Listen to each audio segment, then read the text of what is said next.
सुप्रभात बच्चों। व्याकरण लतिका 7 पाठ 5 शब्द रचना उपसर्ग मैं कल पढ़ाई थी। अब आज मैं उपसर्ग का शेष भाग पढ़ाऊंगी। उपसर्ग तो बच्चों, उपसर्ग वर्णों के क्रमबद्ध और सार्थक मेल से शब्द बनते हैं। वर्णों के क्रमबद्ध मन जो वर्ण हम एक सार्थक मिलाते, ये नहीं कि सभी वर्ण मिला दें एक साथ। तो वर्णों के क्रमबद्ध और सार्थक मेल से शब्द बनते हैं। रचना की दृष्टि से शब्दों को दो वर्णों में बांटा जाता है।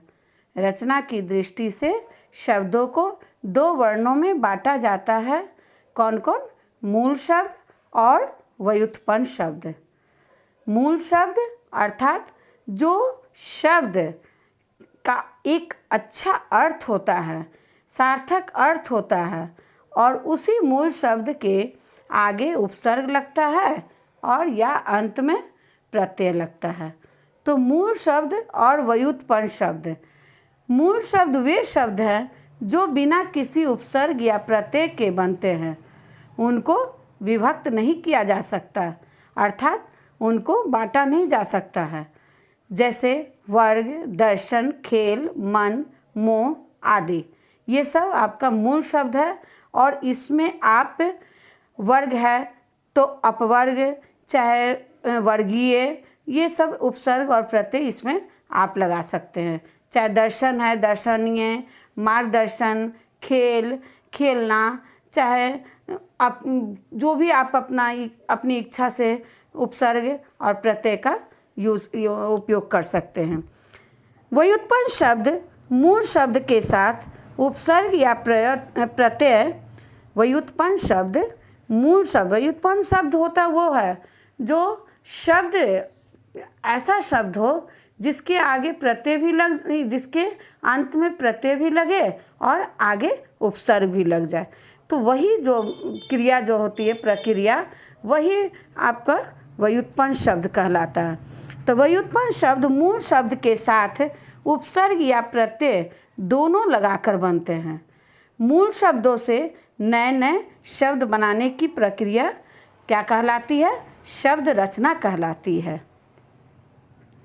व्युत्पन्न शब्दों को उपसर्ग या प्रत्यय लगाकर व्युत्पन्न शब्दों को प्रत्यय यानी कि उपसर्ग या प्रत्यय लगाकर बनाया गया है, जो कि आप देख रहे हैं पुस्तक में भी, कि आपको सुविधा के लिए दिया गया है पुस्तक में कि हरा से हरियाली, हाँ, हरा से हरियाली, फिर है आपका जोश, जोशीला, फुर्ती, फुर्तीला, बच्चा, बचपन, और ये दर्शन का प्रदर्शन इत्यादि।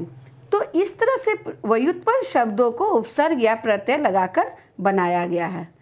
शब्द निर्माण प्रक्रिया, शब्द यानी कि शब्द का निर्माण जब होता है और उसकी जब प्रक्रिया चालू होती है तो उसमें क्या होता है, वो 3 तरह से होते हैं।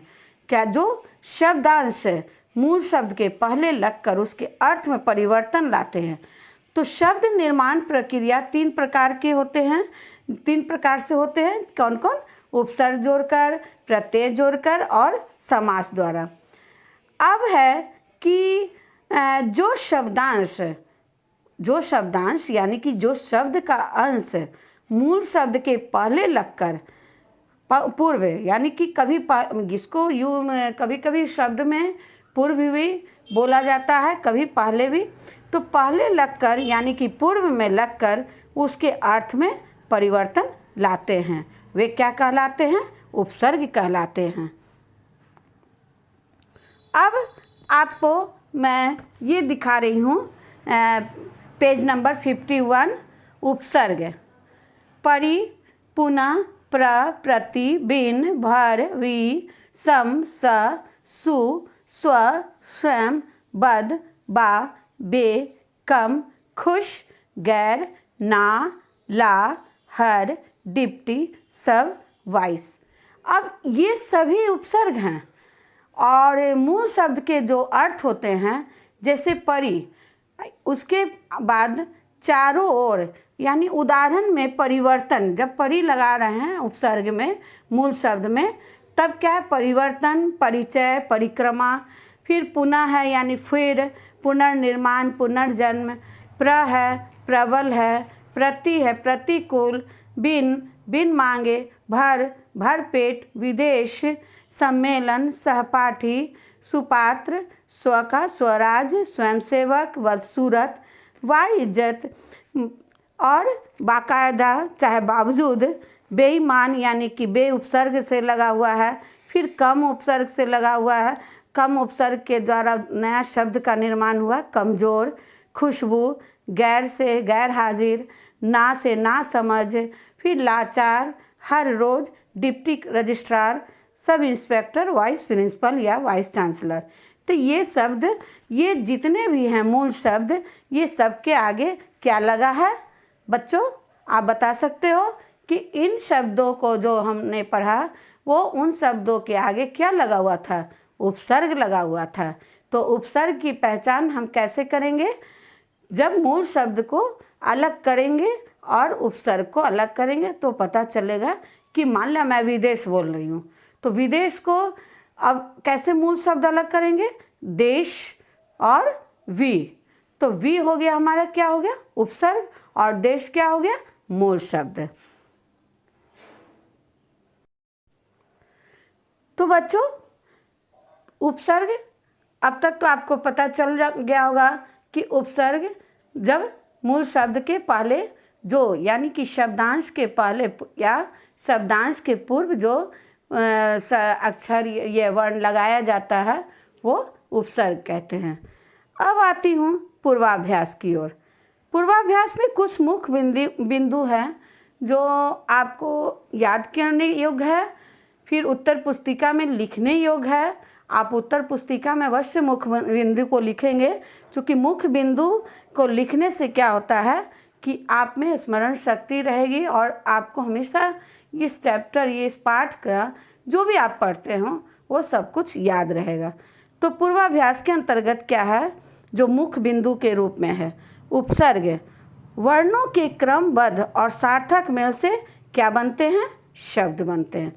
सार्थक मेल का अर्थ हुआ जो अर्थ, जो सही अर्थ दे, ये नहीं कि जो मन में आए सो अर्थ हो जाए, वो शब्द नहीं कहलाता है। शब्द करने के तो बहुत सारे वर्ड मिलाकर शब्द हो जाएंगे, लेकिन जब तक अर्थ उसका अच्छा सही नहीं होता है तब तक वो सार्थक नहीं शब्द कहलाता है। तो वर्णों के क्रमबद्ध और सार्थक मेल से शब्द बनते हैं। रचना की दृष्टि से शब्दों को दो वर्गों में बांटा जाता है। मूल शब्द बिना किसी उपसर्ग के बनते हैं। मूल शब्द जो है बिना किसी उपसर्ग, वो एकदम बिल्कुल अलग रहता है, उतना उसमें प्रत्यय और उपसर्ग नहीं है, उसका अर्थ ही अलग होता है।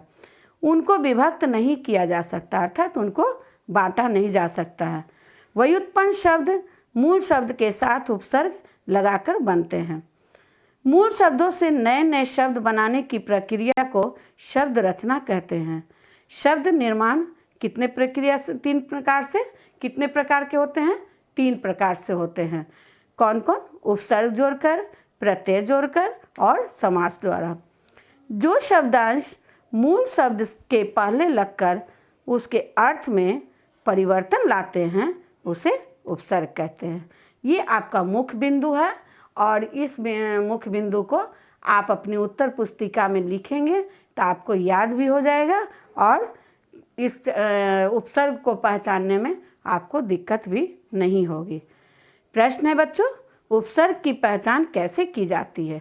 अब उपसर्ग की पहचान, अभी जैसे मैं बताई कि विदेश, तो उपसर्ग में अब आपको मैं अगर कहूँगी कि विदेश का पहचानिए कि कहाँ उपसर्ग है कहाँ मूल शब्द है, तो आपको पहचानना होगा कि जो आगे का जो लिखा हुआ है, यानी कि देश से तो एक मूल शब्द है, देश एक कंट्री है और उसकी एक अलग अस्तित्व होता है, तो उसमें आगे लगकर जो भी लग गया तो वह उपसर्ग है, यानी कि शब्दांश के पूर्व लगा। व्युत्पन्न शब्द किसे कहते हैं, इसको भी आप एकदम अच्छे ढंग से लिखिए। जो शब्द के आगे पीछे जो उपसर्ग और प्रत्यय लगते हैं वही व्युत्पन्न शब्द होते हैं। शब्द निर्माण प्रक्रिया कितने प्रकार से होती है? कितने प्रकार से? तो शब्द निर्माण 3 प्रक्रिया है उनके, उपसर्ग जोड़कर, प्रत्यय जोड़कर और समास द्वारा।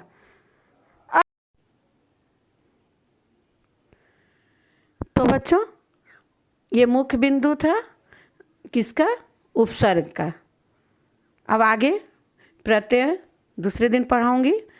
अब आप लोग अपना उत्तर पुस्तिका में अच्छे ढंग से सुंदर राइटिंग से लिखोगे और जहाँ तक कोशिश करो अच्छा राइटिंग ये बनाने का।